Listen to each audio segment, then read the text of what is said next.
আমাদের মা বোনদেরকে লক্ষ্য করে বিশেষ করে যে 11টি করণীয় আপনাদের জীবনকে সোনালী জীবনে পরিণত করতে পারে, সেই 11টি নসিহা, সেই 11টি বিষয়ের প্রথমটি হলো কোরআন এবং হাদিসের জ্ঞান অর্জন করবেন। নাম্বার 2, 5 ওয়াক্ত নামাজ সঠিকভাবে আদায় করবেন। নাম্বার 3, রমজানের রোজা ঠিক মতো রাখতে হবে, যথাযথভাবে রাখতে হবে। রোজা রেখে গীবত, শিকায়েত, মিথ্যা, গালমন্দ এগুলো করা যাবে না। নাম্বার 4, স্বামীর আনুগত্য করতে হবে। নাম্বার 5, নিজের ইজ্জত সম্ভ্রম হেফাজত করবেন, অনলাইনে অফলাইনে কারোর সাথে হারাম সম্পর্ক করবেন। নাম্বার 6, নিজের সন্তানদেরকে দিন শিখাবেন।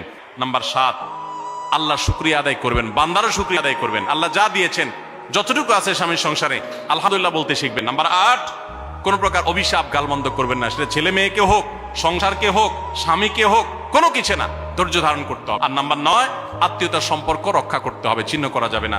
নাম্বার 10, যতটুকু সম্ভব দান সাদাকা করবেন, দান সাদাকা জাহান্নাম থেকে মুক্তির কারণ হয়। সর্বশেষ হলো সময় নষ্ট করবেন না সোশ্যাল মিডিয়াতে, আল্লাহর ওয়াস্তে এটা থেকে নিজেকে বাঁচাবার জন্য সংগ্রাম করেন। এই 11টা পয়েন্টকে মেনে চলে আমাদের মা বোনদের জীবনকে সমৃদ্ধ করার তৌফিক দান করুন।